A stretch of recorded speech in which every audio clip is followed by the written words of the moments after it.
So బేసికల్గా అన్ని వేళలా అమ్మాయిలు ఒకలా ఉండలేరు. సో మెచ్యూర్కి ముందు ఒకలా ఉంటారు, మెచ్యూర్ తర్వాత ఒకలా ఉంటారు, మ్యారేజ్ తర్వాత ఒకలాగా, బేబీ అయిన తర్వాత ఒకలా ఉంటారు. బట్ నాకేంటి అని అంటే అడగాలనుకుంటుంది, మీరు మ్యారేజ్ బిఫోరే కదా జాయిన్ అయ్యారు కదా. సో అంటే లైక్ జాయిన్ అయిన తర్వాత పెళ్ళి ఎవరు చేసుకుంటారు నిన్ను ఈ ఈ దీంట్లో ఉంటే, అండ్ ఎలా అసలు జాయిన్ అవుతావు, మాకు ఇష్టం లేదు, మన వాళ్ళల్లో ఎవరు లేరు, ఎలా జాయిన్ అవుతావు నువ్వు అని ఇలాంటి ఫేస్ ఎప్పుడైనా చేశారా? మ్యారేజ్ గురించి ఏమైనా ప్రెషర్ లాంటివి ఏమైనా పడ్డారా? అంటే మ్యారేజ్ గురించి అంటే అందరికి ఒక అపోహ ఉంది ఏంటంటే ఇండస్ట్రీలో ఉన్న అమ్మాయిని చేసుకోవాలంటే ధైర్యం చెయ్యరు అని. నార్మల్ ఒక అమ్మాయి ఫోటో పెడితే ప్రాబ్లం ఉండదు, ఐటీ జాబ్లో వర్క్ చేసే అమ్మాయి ఫోటో పెడితే తప్పలేదు. ఒక క్రియేటివ్ ఫీల్డ్లో ఒక ఇండస్ట్రీలో ఉన్న అమ్మాయి ఫోటో పెడితే అదిగో చూసావా కొంచెం క్లీవేజ్ కనబడుతుంది, అగో చూసావా ఎలాంటి యాంగిల్ ఫోటో దిగింది, ఇట్లా కామెంట్ చేస్తూ ఉంటారు. నాకు లక్కీగా అలాంటి ఏం ఫేస్ అవ్వలేదు. బికాస్ మిర్చిలోకి వచ్చాను, అంతలోపనే లవ్లో, అండ్ మా హస్బెండ్ ఫుల్ అర్థం చేసుకుంటారు. మన లిమిట్స్ మనకు బాగా తెలుసు, ఎక్కడి వరకు వెళ్ళొచ్చు ఎక్కడి వరకు వెళ్ళకూడదు. సో సపోర్టే ఉంది తప్ప ఎప్పుడు నాకు నెగటివ్ కమెంట్స్ లాంటివి, ప్రెషర్ లాంటిది ఫ్యామిలీ నుంచి ఎప్పుడు రాలేదు. లవ్ ఎలా స్టార్ట్ అయింది అక్క? అలా ఒక రోజు అలా సో నేను ఇప్పుడు ఆయన కూడా పక్క టీవీ చూస్తూ ఉంటారు అంటే ఈ వీడియో చూస్తూ ఉంటారు కదా. సో మా ఆయన గురించి చెప్తున్నా, హరీష్ గారు. ఎస్, గబ్బెట హరీష్ మా హస్బెండ్ పేరు. సిగ్గుపడ్డాము ఇలాంటి కొంచెం కొంచెం అమ్మాయిలా బిహేవ్ చేయమే అంటారు కానీ మనకు అట్లా రాదు. బట్ మా లవ్ మ్యారేజ్ చాలా అర్థం చేసుకుంటాడు బాగా. అంటే నేను ఇంత మాట్లాడతా కదా, ఆయన నోట్లోంచి ఒక్క మాట. ఎవరు ప్రపోజ్ చేశారు అక్క ఫస్ట్? వాళ్ళే. మనం ప్రపోజ్ చేయించుకుంటానే చేస్తామా? ఇప్పుడు నిజం చెప్పండి.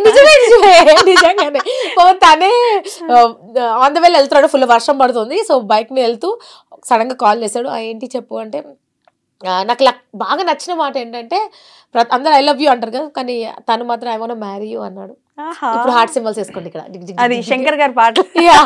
So I want marry you అనగానే అర్రే హస్బెండ్ మెటీరియల్ అనిపించింది. సో అన్నట్టుగానే హస్బెండ్ మెటీరియల్, పిల్లలు బాగా చూసుకుంటాడు, నన్నైతే పిల్లల్లాగానే నన్ను కూడా చూసుకుంటాడు, అస్సలు ఎక్కువ మాట్లాడు. మనకు కావాల్సింది మనం వాగితే వినేటోళ్ళు కదా. సో ఆయన ఎక్కువ మాట్లాడు, నేను ఎక్కువ మాట్లాడతాను. సో నా అల్లరిని భరిస్తూ అలా అలా అర్థం చేసుకుంటున్నాడు అనమాట. క్యూట్. పిల్లలు ఎలా ఉంటారు అక్క? అంటే లైక్ ఎవరు పోలికలు ఎక్కువ వచ్చాయి, మీవా లేకపోతే? మా ఆయన అంటుంటాడు, థ్యాంక్ గాడ్ నీ అల్లరి రాలేదే, నీ పోలికలు రాలేదు అంటారు.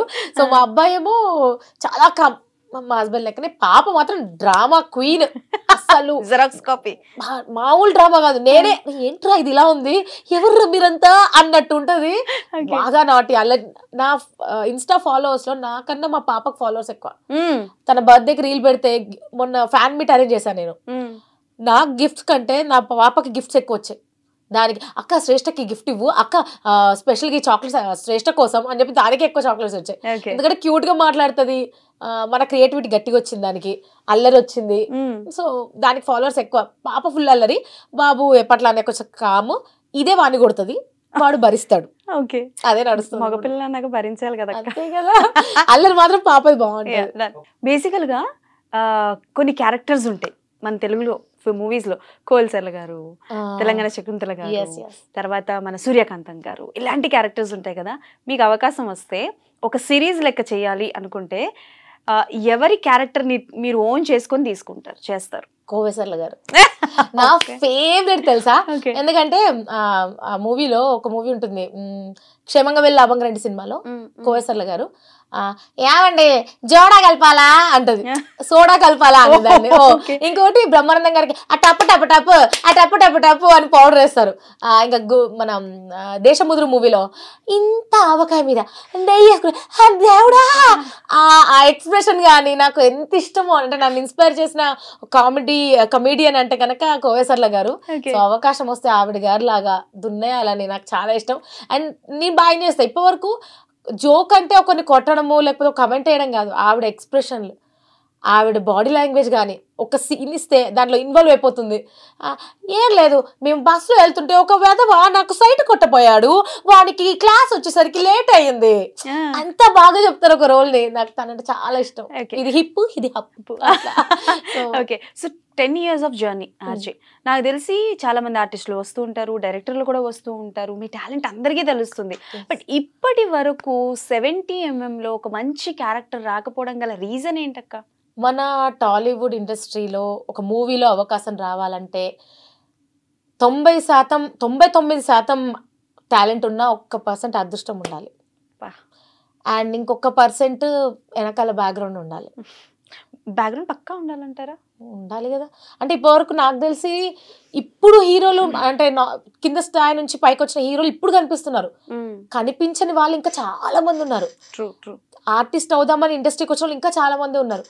ఒక ఆర్జేగా నాకే అవకాశం రావట్లేదు అంటే ఇక మిగతా వాళ్ళకి ఈ అంటే నేను ఆల్రెడీ ఇదే ఫీల్డ్లో ఉన్నా, ఇండస్ట్రీలోనే ఉన్నా, బట్ నాకు 70mm మీద సినిమా చేసే అవకాశం ఇప్పుడు నాకు ఎవరు రాలేదు. వస్తాయి డైరెక్టర్స్ కలుస్తారు, కానీ ఎవరు అవకాశం ఇవ్వలేదు. ఎవరికి ఇస్తారు?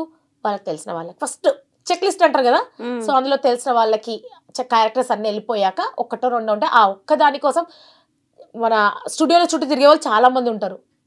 సో అదృష్టం నన్ను అడిగితే. మళ్ళీ ఇంకొకటి, స్క్రీన్ మీద ఉండాలి అంటే అదృష్టంతో పాటు గ్లామర్ ఉండాలి, ఆ ఇండస్ట్రీలో తట్టుకునే అంత అందం ఉండాలి, చాలా ఉంటాయి మనకి రావాలంటే. కానీ అదేంటో మంచిగా తెలుగు మాట్లాడే వాళ్ళకి అవకాశాలు రావు.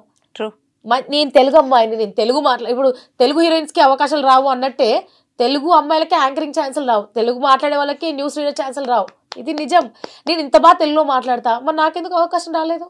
ఆర్జేయింగ్ వచ్చింది, నాకేం రాలేదు. బికాస్ తెలుగు అనగానే అదే ఇప్పుడు ఇదే నేను కొంచెం అద్దాలు పెట్టుకొని ఇంగ్లీష్లో బాగున్నారా అంటే నాది ఇక్కడ కాదు, కొంచెం కొన్ని తెలుగు మేనేజ్ చేస్తాను అంటే ఏ పిల్ల బాగుంది వేసేయండి. మంచిగా నేను తెలుగులో మాట్లాడతా బాయ్, మంచిగా మాట్లాడతా, తెలుగు రాస్తా, తెలుగు మీడియం పిల్లని అని దర్జాగా చెప్తాను నేను. కానీ తెలుగు మీడియం అవకాశాలు తక్కువ. ఇప్పుడు మనకి ఒక ఆర్జే ఒక ఇంటర్వ్యూ చేస్తున్నాము అని అంటే మన టాలెంట్ బాగుంది కాబట్టే కదా. బట్ చాలా వరకు విన్నది ఏంటి అని అంటే, ఈవెన్ నేను కూడా వచ్చి చాలా స్ట్రగుల్స్ చూస్తాను అక్క. మీరు చెప్తున్నప్పుడు ఏంటి అసలు మనం అక్క జెరాక్స్ కాపీనా అని అనిపించింది అన్ని ఫేస్ చేసుకునేటప్పటికి. సో అందరూ చూస్తారు, బట్ ఒక యాంకర్కి అంటే ఆర్జేకి ఉండాల్సిన లక్షణాలు చెప్పారు. ఒక యాంకర్కి ఉండాల్సిన లక్షణాలు ఏంటి? బికాస్ టెలివిజన్లో కనిపించాలి అని అంటే, ఇప్పుడంటే యూట్యూబ్ సోషల్ మీడియా వచ్చింది కాబట్టి ఎవ్రీవన్ టాలెంట్ ఉన్న వాళ్ళని తీసుకుంటున్నారు. ఒకప్పుడు టీవీలో కనిపించాలి యాంకర్ అంటే సన్నగా ఉండాలి, అందంగా ఉండాలి, అండ్ తెల్లగా ఉండాలి అని అంటారు. మోస్ట్ అండ్ షుడ్ ఏంటంటే తెలుగు రాకూడదు. అదే అదే మెయిన్ క్వాలిటీ. అది ఉందంటే ఓకే దాన్ని. సో అలా ఎప్పుడైనా టీవీ షోస్కి మీరు ఎప్పుడైనా వెళ్ళడం జరిగిందా? ఆడిషన్స్కి వెళ్ళడం జరిగిందా? వెళ్ళడం అంటే లైక్ డ్యూ టు లుక్స్ వల్ల కావచ్చు, ఆర్ డ్రెస్సింగ్ వల్ల కావచ్చు, రిజెక్ట్ అయిన సిచ్యువేషన్స్ ఏమైనా? ఒక్కసారి ఒక టీవీ ఛానల్కి యాంకర్ లాగా అంటే వెళ్ళాను. అంటే స్క్రీన్ మీద ఎంత పొదుపుగా వేసుకుంటే అంత బాగా వ్యూస్ వస్తాయి, అంత బాగా అవకాశాలు వస్తాయి అని చెప్పి ఒక చిన్న స్కర్ట్ ఇచ్చాను అనమాట. మనం అప్పటికి ఆ స్కర్ట్తో అంత కంఫర్టబుల్గా లేము. సో సారీ అండి, మీరు ఇచ్చే కాస్ట్యూమ్స్ తోటి నేను కంఫర్ట్గా లేను అంటే. కానీ మీరు డ్రెస్సింగ్ ఎందుకు చూస్తారు? మాట చూడొచ్చు కదా, ఎంత ఎంటర్టైన్ చేస్తుందో చూడొచ్చు కదా, ఎంత యాక్టివ్గా ఉంది పిల్ల అది చూడొచ్చు కదా. ఇన్ని క్వాలిటీస్ ఉండగా అదొక్కటే ఎందుకు చూస్తారు? కానీ ఇవాళ రేపు అవకాశం రావాలి అన్నా, ఎక్కువసేపు టీవీకి స్క్రీన్కి టచ్ అయిపోయి చూడాలి అన్నా కూడా కొంచెం పొదుపు బట్టలు వేసుకుంటే అని అంటారు. కానీ నన్ను అడిగితే అది కాదు ఇంపార్టెంట్. నువ్వు ఎంత యాక్టివ్గా ఉన్నావు, నువ్వు ఎంత ఎంటర్టైన్ చేస్తున్నావు, నువ్వు ఎంత బాగా మాట్లాడుతున్నావు, అది ఇంపార్టెంట్.